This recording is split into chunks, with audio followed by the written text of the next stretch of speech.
আসসালামু আলাইকুম। এনটিভির দর্শকদের স্বাগত জানাচ্ছি আমি স্পেশাল করেসপন্ডেন্ট জাহিদুর রহমান। দর্শক, আজকে আমাদের আপনাদের প্রিয় ঢাকাই ছবির নায়িকা অপু বিশ্বাস। অপু, কেমন চলছে এই মুহূর্তের ব্যস্ততা? চলছে ভালো। কেমন গুড, কেমন ভালো, কি কি কাজ নিয়ে ব্যস্ততা?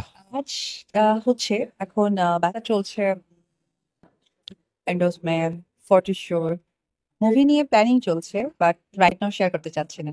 মুভির বাজারটা তো মনে হচ্ছে যে একটু দোদুল্যমান। কি মনে হয় আসলে বাজার এমন হচ্ছে কেন? আমার কাছে মনে হয় যে যে দুদুলুমানটা বলছেন, আমাদের পরিস্থিতি আস্তে আস্তে going good. So definitely I hope for the best my film industry. এটাও খুব সুন্দরভাবে সামনে এগিয়ে যাবে। একটা অভ্যুত্থান হয়ে গেল, এটাকে কি চোখে দেখছেন? ভালো।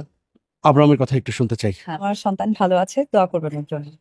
দরদ দেখে আহ দরদটা আসলে একটু, যেহেতু ডিসেম্বর, সো এই সময় বাচ্চাদের এক্সাম চলে। আফটার অল আমি মাদার অলসো, সো বাচ্চার জন্য হয়তো বা সময়টা বের করতে পারিনি।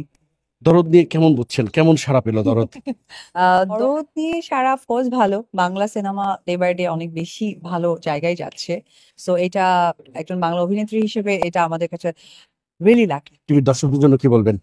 বরাবরের মতো এনটিভি দর্শকদের জন্য আমার অনেক শুভেচ্ছা এবং শুভকামনা। আমাদের বাংলা ইন্ডাস্ট্রির মানুষকে অলওয়েজ একটা নোট আমি বলবো। So thank you everyone, and thank you NTV. দর্শক, এতক্ষণ আমাদের সঙ্গে ছিলেন ঢাকাই ছবির